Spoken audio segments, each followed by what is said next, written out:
Good morning. I'm Jay Delancey, and you are at the ground level of a quite frequent report I'll be giving on why vote fraud matters.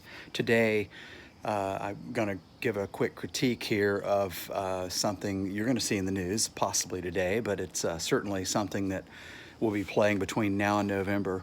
Our famous newspaper of record in North Carolina, the News and Observer, is critiquing a law that the state legislature passed in the waning hours that will regulate it'll set uniform hours for early voting locations across the state.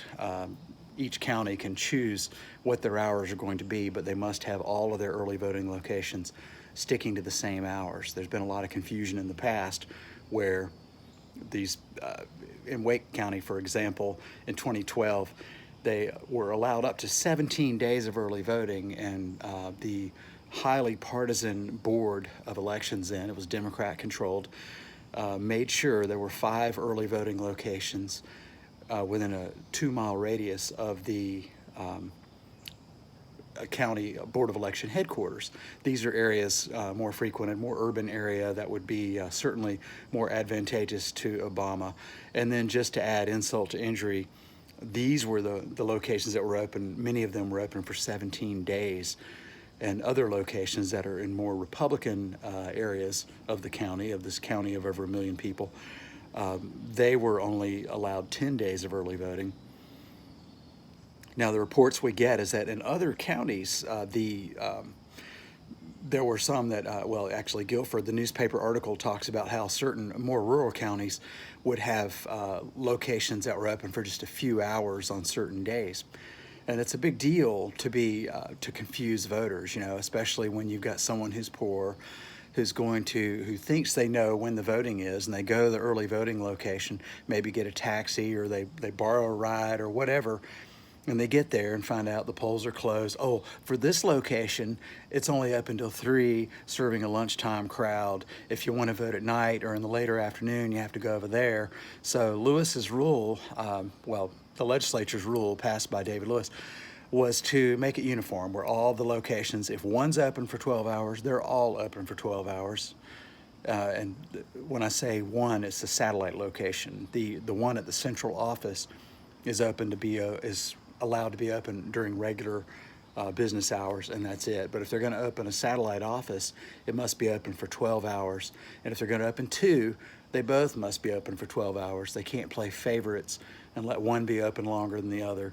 So there's great wailing and gnashing of teeth, and this headline breathlessly says, "New law will mean fewer places to vote early."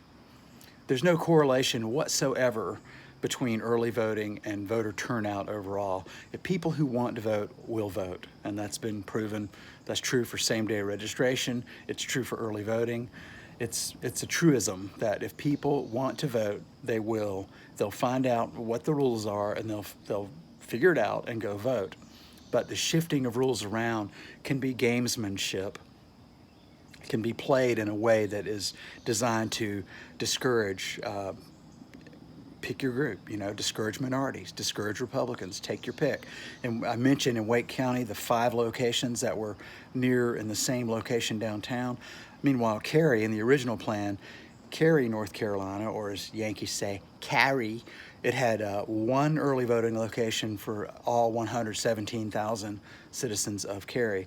Cary is the 7th largest, or was the 7th largest city in North Carolina at the time, the 2nd largest in Wake County. They were allowed to have 1 early voting location, while there were almost 2 dozen for the 2012 election. But Cary was only allowed to have 1. Eventually, Josh Howard on the board he was the only Republican member who was able to shame them into opening a 2nd location in Cary. Now, as another added bonus to this law that we're talking about that just passed, that the News Observer is all upset about, there was another provision in it that required a full-time employee be at each of these sites. And yes, that drives the cost up of the site, but it makes it a legitimate cost, and it also prevents the location from having nothing but partisan hacks at it, which I'm not saying anybody would do that, but I will say that the law did not require a screening for partisanship at these locations. Some counties, I'll put it this way, the staffing of these early voting locations comes under North Carolina personnel law instead of under North Carolina election law.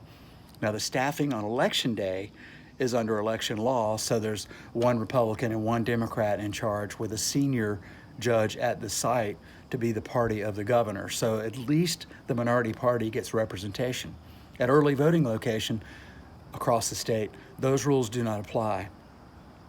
Now at least there's a full-time employee there. That still could be a partisan employee, but it's an employee who has some skin in the game and could potentially lose their government job. I know, I'm just kidding, but they could get in trouble anyway. They could get disciplined, and I suppose theoretically they could get fired from their government job.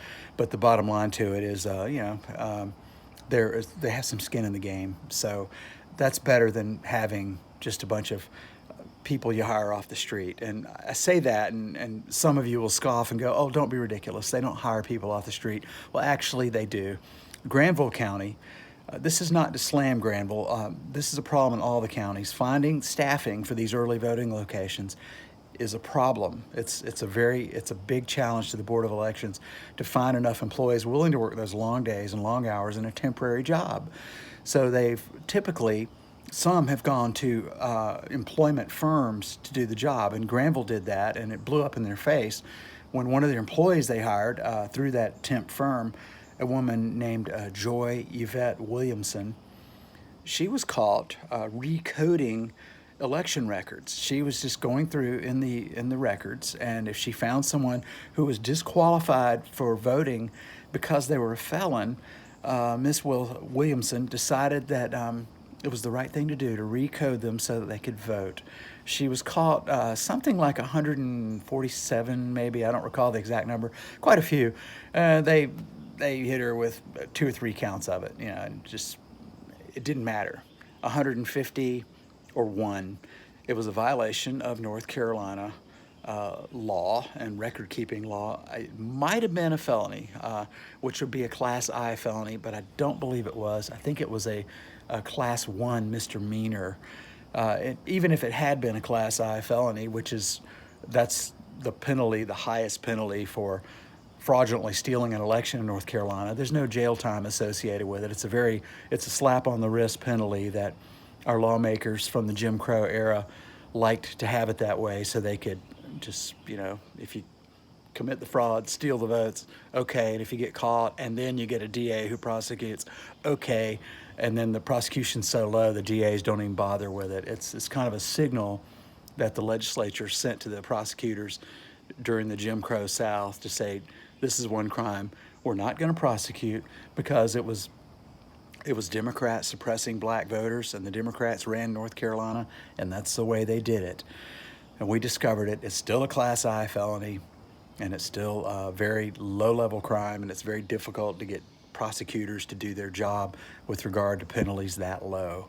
And just for reference, stealing pine straw in North Carolina is a Class G,